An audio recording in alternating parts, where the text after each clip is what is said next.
ever call you Matthew? I mean, Matt, or is it always Matthew? It's always been Matthew, for good reason. And my buddy John Griffith says, hey, Matt, want to go play in the monkey bars? And I ran out and said, yeah. And halfway to the monkey bars, I feel this hand on my shoulder. Whoa, bam, get slammed to the ground. I look up, it's my mother in my face. I'm going to play in the monkey bars with John. She goes, who is? I said, I am. She goes, what's your name? I said, Matthew. She goes, don't you ever answer to Matt again. I named you Matthew from the Bible. And I was like, yes, ma'am. So, calls me Matt today. You don't look? Oh, I don't look yeah, Mom could be there at any corner. But wait a minute. I know they don't know me well. Listen, man, I know you're not supposed to work tonight, but we got a scene at the Top Notch. It's Friday night. And I said, give me 30 minutes. Let me take a walk. And he goes, okay. So I took a walk. Come back. We played verbal ping pong. I told him my ideas, and he told me his. And he goes, want to shoot it? And there's this, in between two of the songs, Morrison goes, all right, all right, all right, all right. You ever heard that recording? Of course. Right? The 4. All right, all right, all right, all right. And I go, man, he's about 4 things. He's about, you know, his car. He's about getting high. He's about rock and roll and picking up chicks. And I go, I'm in my car. I'm high as a kite. I'm listening to rock and roll. Action. And there's the chick. All right, all right, all right. That's amazing. 3 out of 4. Matthew McConaughey, one of the most legendary actors of this century, and here are his funniest moments. You know, you always seem to keep it pretty cool. What do you do when you got a problem or a conflict that comes up in your life? Being my good friend, he thinks about it for a minute. And he looks back up to me and looks right in my eyes, deep into my soul, and he says, I just forget about it. Incredible How you do that? It works. It really does work. I want to offer that to all of you. And this is the time Matthew explained how his father passed away. Dad always said, I'm going to go out, probably banging your mom. He said, boys, when I go, I'm going to be making love to your mother. And he did. He called the shot. Your dad knew how he was going to die, and he actually did it.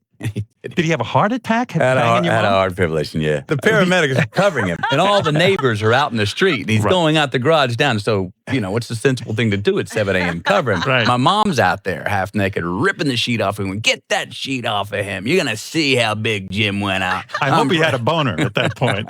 What does that mean? Well, okay, but whatever, dude. You know what I'm talking about. When we were shooting that, he was Russ Cole. Yeah. And I remember saying to you before we started filming, I'm like, people are gonna expect to laugh with us, you know? We gotta throw some jokes in here. And he's just like, mm-hmm. Yeah. And I'm like, I'm waiting for him to say, yeah, you're totally right. No, he doesn't. He just, mm-hmm. Yeah. Mm-hmm. And I'm like, oh, this mother. And this is when Matthew reacted to a Matt Damon impression of him. I'd like to have you down to Kilgore, where I'm from in Texas. Maybe have a barbecue or something. Well, that's very nice. Would I have to take my shirt off too, Matthew? Well, if we were down in Austin, especially if it was summertime, it gets kind of hot. So Yeah. you'd probably get more chicks if we took our shirts off. That's pretty damn good. Pretty good stuff, isn't Good, it? Damon. He actually sounds just like you. Yeah, especially that last part. That I was hearing a read. Think about you road testing the posing pouch. The posing pouch? Put one of those on, and all of a sudden you find your body kind of gets a little inverted. I gotta really loosen up. This is the guy who lives in this thing and has to feel really loose. I have to walk out there amongst the crew and have small time, normal conversations like, so how you doing? This thong without flinching. And it was hard. I wasn't, but it was. In this movie? Right. But I changed that. I came up with a name. I'm lingerie in the movie. And you said, I had an epiphany last night at 4:30. My character's not Stu. My character's name is Ray, short for lingerie. And while on the Conan O'Brien show, Matthew explains how he would take on a grizzly bear. I haven't had to test it out yet, but I've got a theory on this. Let's take a grizzly bear, for instance. Now, let's say you got a knife. You get a knife. Let's give 8 to 10 inches of a blade. That's fair. Okay. You're giving this a lot of thought. You think about, like, okay, me and a grizzly, how am I going to do it? This is pretty fascinating. Okay, very intrigued. So a grizzly's coming at you. I'm a grizzly. You're the grizzly. Right? Those people are going to go back. If he's going to get you, here's the thing. Now, when you stand up, give me your big wingspan. I come inside. Whop! Oh, he wraps him around me, right? You're going to kiss me for a second there. Boom. I pull up into the heart. Yeah. And now is where the problem starts. Because I believe that after I got your heart here up through your rib cage, all your weight's going to bring us back down this way, boom. And now, And you're- Matthew, can I just say to anyone tuning in right now, this is not what it looks like. A few times that everybody just kind of does what he's up to. Absolutely. You're with him, and all of a sudden you find yourself kind of like leaning back.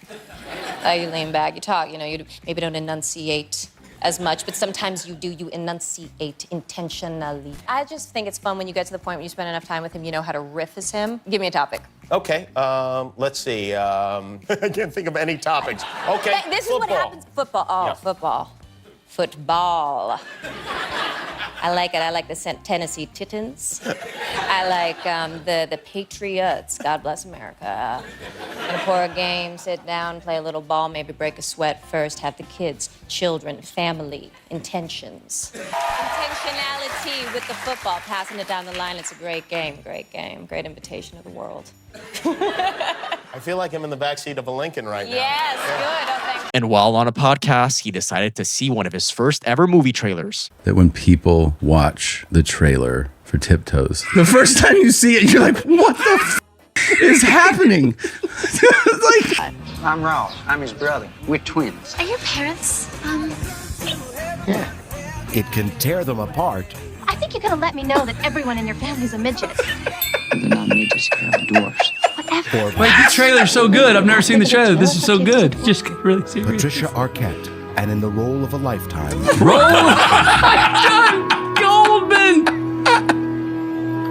Tiptoes. Come on! What the I'd sure like to say thank you to everybody here. I wasn't expecting this at all. And that's real cool. And Michael Bublé explains this hilarious story. Does Matthew know that he plays a special part in your life? No, probably not. Please, I play a special part in your life. Yeah. Can't wait to hear this. My wife and I sleep with you almost every night. Yes. There's an app called Calm.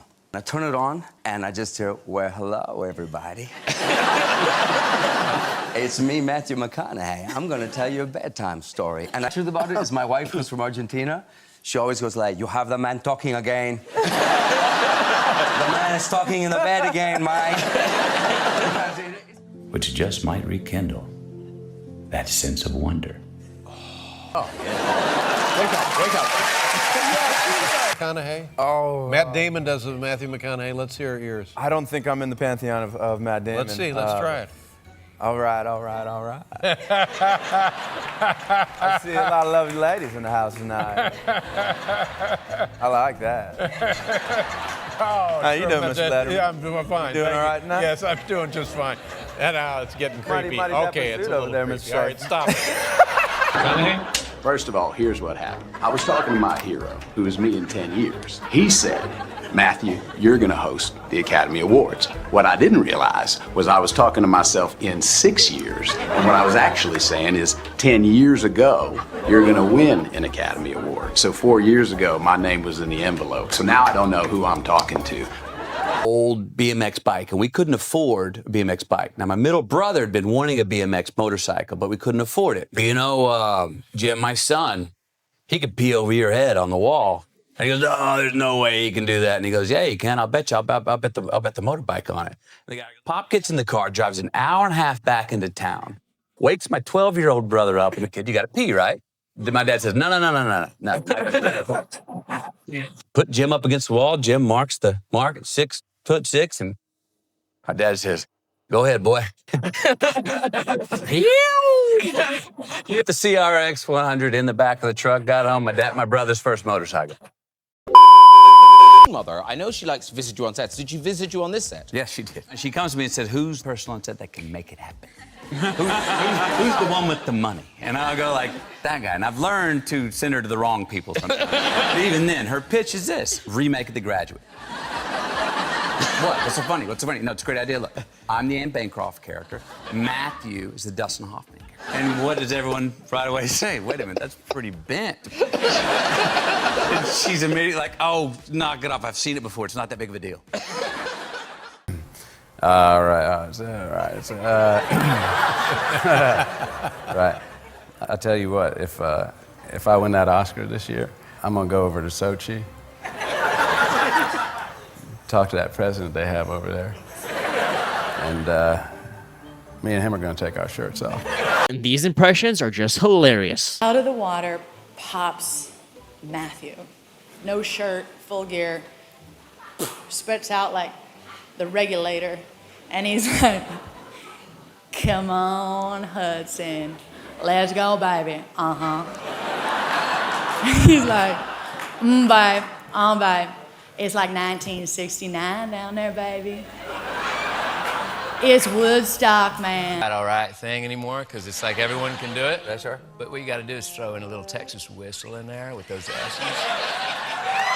So it's like when you start to hear those S's start to creep on in. Once you step outside to my AIR stream, I'll make you a margarita to blow your horns off.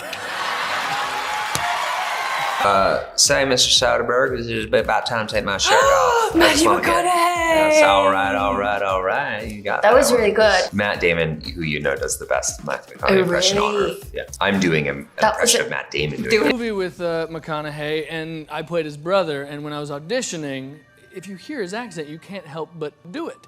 So he's sitting there going, my character's named Paulie, and he's doing this thing. We're like, Paulie, we gonna do this, and bye-bye. Wow. And I'm like, you bet we are. And I was like, he's gonna think I'm mocking him. You know, we cut the scene, he's like, so Bracken, where are you from? And I was like, it's gonna be weird if I say LA. You know? And then he always does some backwards amazing, I got a dog in the fight, but this dog won't bite. You know, things like that. I don't know what you said, but I get it. You're like a really cool Obi-Wan who's just like, Luke, look within yourself and then come over to my place. Well, bongo, I don't know. From the sun-drenched beaches of Texas to the absolute peak of Hollywood royalty, Matthew McConaughey didn't just build a career, he engineered one of the most legendary, high-stakes career reinventions in cinematic history.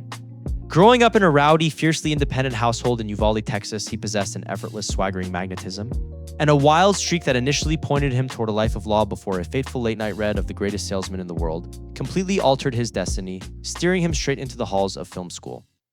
When he burst onto the scene in Richard Linklater's cult classic Dazed and Confused, uttering just a few improvised drawling words, all right, all right, all right, he didn't just play a character. He crystallized an entire cultural mood. Overnight, the handsome guitar-playing Texan was thrust into the Hollywood spotlight, quickly getting typecast as the undisputed king of the romantic comedy. For years, he was a shirtless, grinning heartthrob cruising through box office hits like The Wedding Planner, How to Lose a Guy in 10 Days, and Failure to Launch, banking millions while lounging comfortably in the lap of commercial luxury. Yet beneath the glossy sheen of romantic comedy stardom, a fierce artistic hunger was starving. McConaughey realized he had become a prisoner of his own image, a brand rather than an actor. In a move that shocked Hollywood insiders and baffled studio executives, he walked away. He turned down millions of dollars, packed up his life, and entered what he famously calls unbranding, a self-imposed exile from the rom-com machine. What followed was one of the most astonishing creative resurrections the industry has ever witnessed. Stripping away the charm, dropping massive amounts of weight, and diving headfirst into the dark, gritty trenches of indie cinema, McConaughey embarked on what the world dubbed the McConaissance. From the twitchy, manic detective and Killer Joe and the desperate magnetic con man in Mud to the heartbreaking, physically emaciated AIDS activist in Dallas Buyers Club, a tour de force that earned him a richly deserved Academy Award.